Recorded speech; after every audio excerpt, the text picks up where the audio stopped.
Pada tanggal 8 Maret 2014 pukul 12.42 di tengah kesunyian malam yang dingin dan diterangi cahaya bulan, pesawat Boeing 777-200ER milik Malaysia Airlines lepas landas dari Kuala Lumpur menuju ke Beijing. Pesawat itu naik ke ketinggian 35.000 kaki. Pesawat dengan nomor penerbangan MH370 itu dipimpin oleh Kapten Zahari Ahmad Shah yang pada saat itu berusia 53 tahun dan merupakan salah satu pilot paling berpengalaman milik Malaysia Airlines. Sementara kopilot pada saat itu bernama Farik Hamid yang terbilang muda karena pada saat itu baru berusia 27 tahun. Sang Kapten Zahari Ahmad Shah yang dalam kehidupan sehari-harinya biasa dipanggil Zahari. Dia memiliki 2 rumah dan di rumah pertamanya ia mempunyai simulator penerbangan atau biasa yang disebut Microsoft Simulator.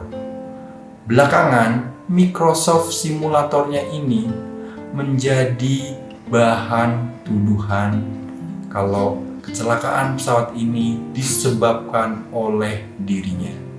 Dalam kabin ada 10 pramugari yang semuanya berasal dari Malaysia. Penerbangan ini merupakan penerbangan yang beragam karena berisi 227 penumpang termasuk 5 orang anak. Sebagian besar penumpang adalah orang Cina dan 38 orang lainnya adalah orang Malaysia.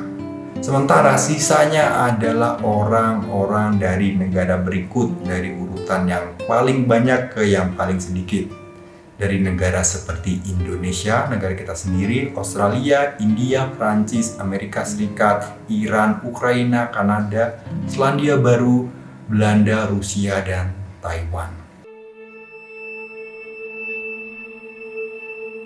Pada pukul 01:01 di kokpit malam itu, sang kopilot Farik memegang kendali pesawat. Sementara itu, sang Kapten Zahari menyampaikan ke Air Traffic Control Malaysia bahwa pesawat telah berada di ketinggian 35.000 kaki. Kemudian pada pukul 1 lebih malam, pesawat telah melewati garis pantai Malaysia dan berangkat menuju Laut Cina Selatan dan masuk ke arah wilayah udara Vietnam. Pukul 1:19 atau 11 menit kemudian, ketika pesawat mendekati kawasan yurisdiksi Vietnam, Air Traffic Control Bandara Kuala Lumpur mengirim pesan radio seperti ini. 370 maintaining level 350. Malaysian 370. Malaysian 370, contact Ho Chi Minh 120.9, good night. Good night, Malaysian 370. 370, contact Ho Chi Minh 120.9, good night. Good night, Malaysian 370. 370, contact Ho Chi Minh 120.9, good night. Good night, Malaysian 370. Sekilas dalam rekaman radio tersebut terlihat normal dan tidak ada yang aneh. Tapi seharusnya sang kapten membaca kembali frekuensi yang disampaikan oleh Air Traffic Control. Namun ia tidak melakukannya, mungkin karena beberapa hal ya. Yang salah satunya lupa atau emang dia tidak sempat. Banyak orang menyebut kalau sebenarnya ia tidak menyebutkan ulang frekuensinya itu karena ia buru-buru atau ada hal lain yang kita tidak tahu sampai sekarang. Kalimat itu merupakan kalimat terakhir yang diucapkan oleh sang kapten dari pesawat MH370 dan setelah itu ia tidak menyambungkan pesawat dengan Air Traffic Control yang ada di Vietnam. Dan pada pukul 1:21 atau 39 menit sejak take off, pesawat tiba-tiba menghilang dari radar. Pada saat itu, Air Traffic Control Kuala Lumpur tidak menyadari hilangnya MH370 dari radar karena sedang mengontak pesawat lain. Ketika mencoba menghubungi MH370, mereka tidak mendapat jawaban dan berasumsi bahwa pesawat itu ada di tangan Air Traffic Control Vietnam yang mungkin berada di luar jangkauan mereka. Sementara itu, Air Traffic Control Vietnam melihat MH370 melintas ke wilayah udara mereka dan kemudian tiba-tiba menghilang dari radar. Apa yang terjadi setelah pesawat menghilang dari radar itu masih menjadi misteri sampai sekarang. 4 jam kemudian, atau tepatnya pukul 6.32, pencarian MH370 dimulai dan pada saat itu pesawat seharusnya sudah mendarat di Beijing. Pencarian awalnya dipusatkan di Laut Cina Selatan antara Malaysia dan Vietnam. 34 kapal dan 28 pesawat dari beberapa negara dikerahkan. Tetapi tidak ada tanda puing MH370 di sana. Dan dalam hitungan hari, catatan radar Angkatan Udara Malaysia mengungkapkan bahwa segera setelah MH370 menghilang dari radar, ia berbelok tajam ke barat daya melintasi Semenanjung Melayu dan berkelok di sekitar Pulau Penang. Dari sana, ia terbang ke barat laut ke selatan Selat Malaka dan keluar melintasi Laut Andaman, di mana ia menghilang dari jangkauan radar. Artinya, kapal ini tuh diduga terbang menuju Samudra Hindia. Muncul beberapa teori dan spekulasi dari hilangnya pesawat ini. Bagaimana bisa mesin canggih dengan instrumen modern bisa menghilang begitu saja? Karena pesawat Boeing modern itu dirancang agar selalu tercatat rekaman aktivitasnya, misal kemana arah pesawat atau naik turunnya. Bahkan walaupun pesawat menukik tajam dan menghantam laut, harusnya tetap bisa terekam datanya. Namun beda halnya dengan kasus MH370 ini. Kalau diumpamakan menggunakan analogi sederhana, hilangnya MH370 ini seperti alat elektronik kita, apapun lah, misalkan HP yang masih nyala, kemudian dicabut baterainya, yang mengakibatkan semua manfaat akan kecanggihannya itu hilang begitu saja, tidak terlacak sama sekali. Karena hilang tanpa jejak, tentunya black box yang berisi perekam suara kokpit dan perekam data penerbangan pesawat ini tidak pernah ditemukan. Tetapi apa yang masih perlu kita ketahui, sepertinya pemerintah Malaysia lebih tahu banyak dan mereka lebih memilih untuk menyembunyikannya untuk alasan tertentu. Tepat 9 tahun setelah hilangnya pesawat MH370, Netflix merilis sebuah film dokumenter yang berisi tentang sebab atau teori mengapa pesawat ini bisa hilang. Dan teori-teori tersebut ternyata sangat liar dan tidak satu pun menjawab pertanyaan mengapa pesawat ini bisa hilang. Satu-satunya bukti yang mengisi kekosongan tentang serial ini adalah ditemukannya puing-puing pesawat di Samudra Hindia. Selain itu, semuanya hanya berisi teori. Dan teorinya itu sangat liar. Mari kita coba lihat satu-satu. Dalam film dokumenter ini terdiri dari 3 bagian. Bagian pertama, The Pilot. Seorang jurnalis penerbangan ya, dalam tanda kutip. Dia menyebut dirinya adalah jurnalis penerbangan, sementara yang dia ucapkan semuanya adalah teori ngawur. Namanya adalah Jeff Wise. Di situ, Jeff Wise menjabarkan teori pertama, hilangnya pesawat. Yaitu teori Kapten Zahari sengaja mengalihkan rute pesawat ke Samudra Hindia sebagai bagian dari rencana untuk melakukan pembunuhan massal. Jeff Wise mengklaim banyak bukti yang mendukung teorinya ini. Tetapi anehnya dia itu tidak menunjukkan data yang aktual. Dia bilang kalau sang pilot ini kan berpengalaman ya, berpuluhan tahun dalam pesawat. Dia tentunya bisa melakukan apapun, bahkan yang sangat rumit sekalipun. Bahkan anehnya, dia tuh punya teori seperti ini. Jadi dalam teorinya, dia mengatakan kalau sang kapten Zahari dengan sengaja menyuruh kopilot itu untuk keluar ya sebentar, entah ke toilet atau bagaimana. Nah setelah itu, sang kapten mengunci ruang kokpit. Dan setelah itu, ia mematikan semua komponen elektronik yang ada di kapal, sehingga kapal tidak terlacak di radar. Setelah itu sang pilot menurunkan tekanan kabin yang membuat 227 penumpang dalam pesawat tersebut kehilangan kesadaran atau meninggal kehabisan oksigen. Setelah itu ia menerbangkan pesawat menuju ke Samudra Hindia terus-terusan 6 jam sampai bahan bakarnya habis. Nah, setelah bahan bakar habis, sang pilot kemudian menurunkan hidung pesawat, kemudian pesawat itu menabrak lautan Samudra Hindia. Nah, teori itu didukung oleh FBI yang menemukan rekaman flight simulator Kapten Zahari dengan rute yang sama.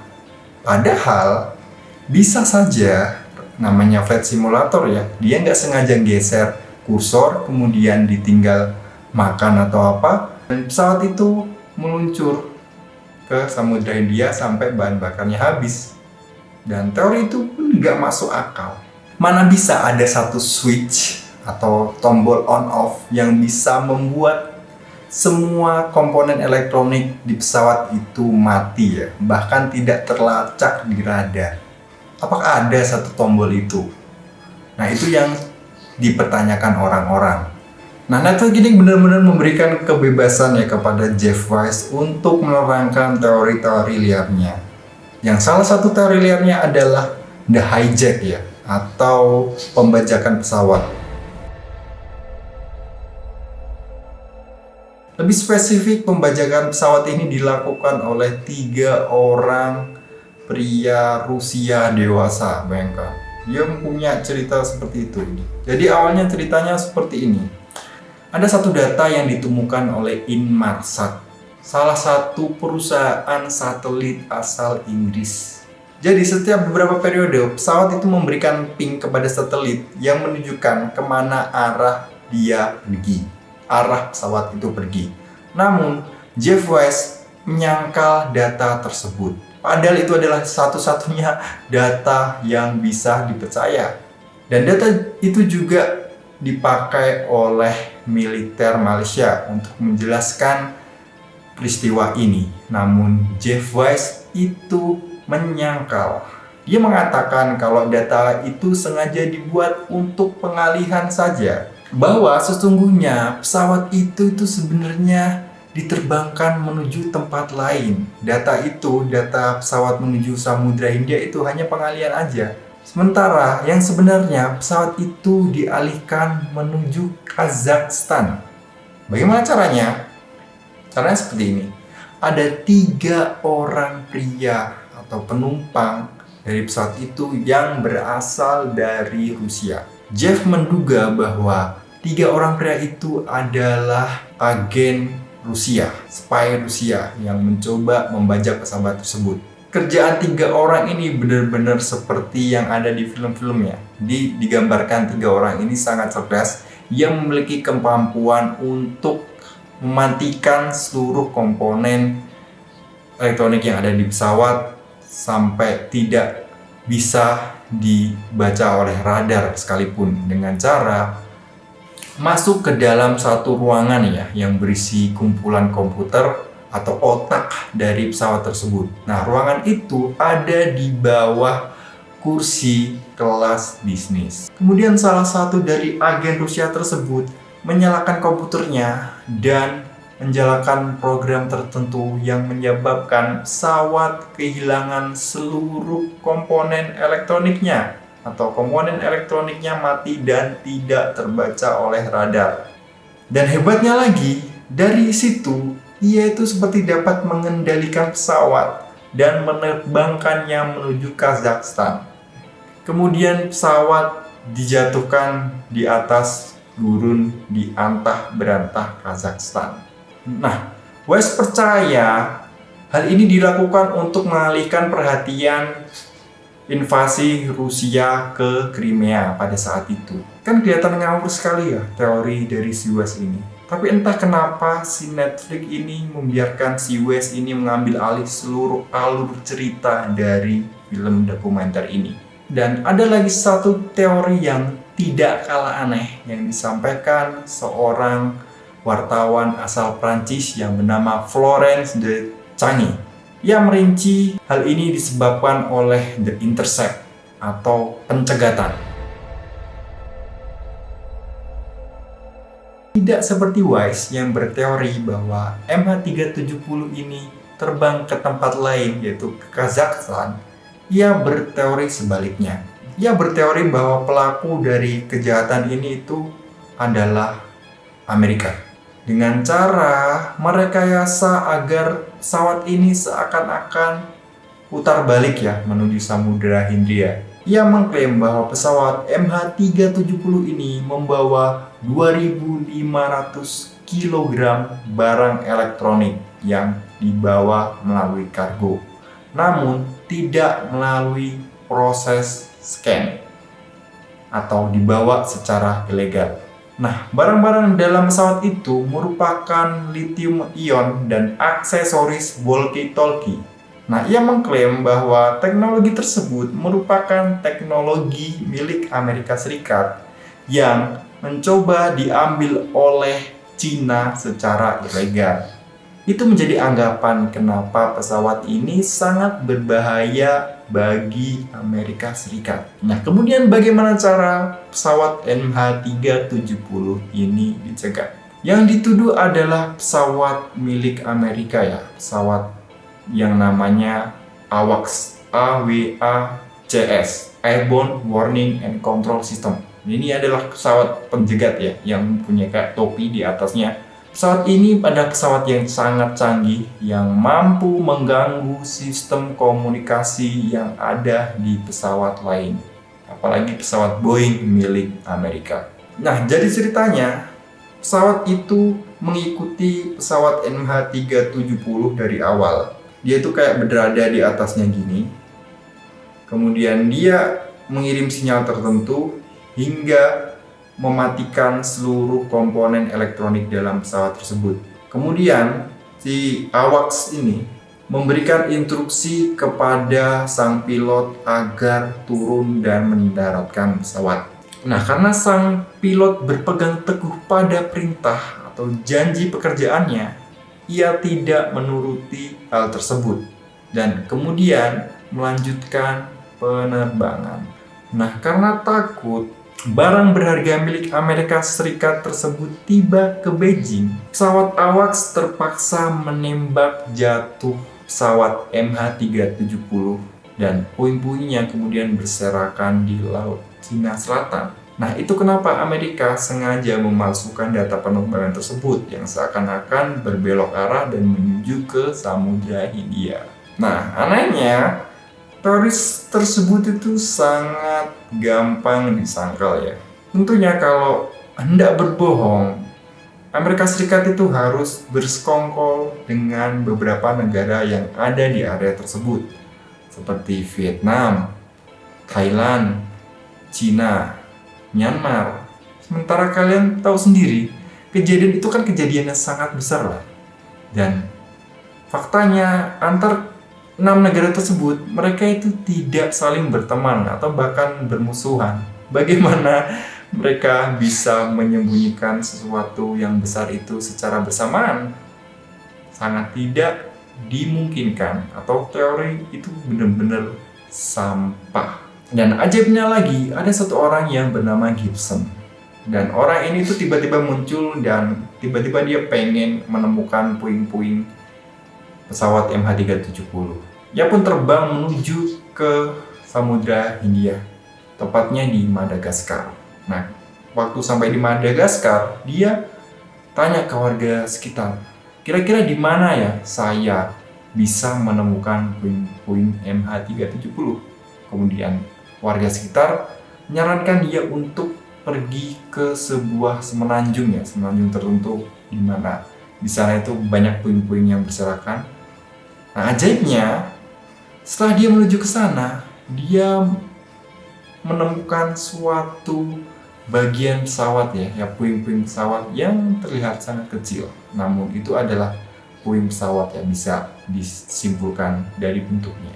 Dan lebih hebatnya lagi, si West ini menuduh kalau si Gibson ini adalah bagian dari Rusia yang sengaja menaruh puing-puing itu di Madagaskar atau sengaja menyebarkan puing-puing tersebut di Samudra Hindia dan kemudian menemukannya sendiri. Yang mempertanyakan bagaimana bisa seseorang itu tiba-tiba datang dan menemukan puing-puing tersebut. Padahal Samudra Hindia kan sangat luas. Kasus ini merupakan kasus yang sangat rumit dan tidak cukup ya bukti-bukti yang ada untuk menjelaskan bagaimana dan di mana pesawat ini menghilang. Karena itu muncullah beberapa teori konspirasi yang ada sekarang. Selama black box atau badan pesawat tidak ditemukan, maka penyebab dari hilangnya pesawat ini selamanya akan menjadi misteri terbesar penerbangan dunia.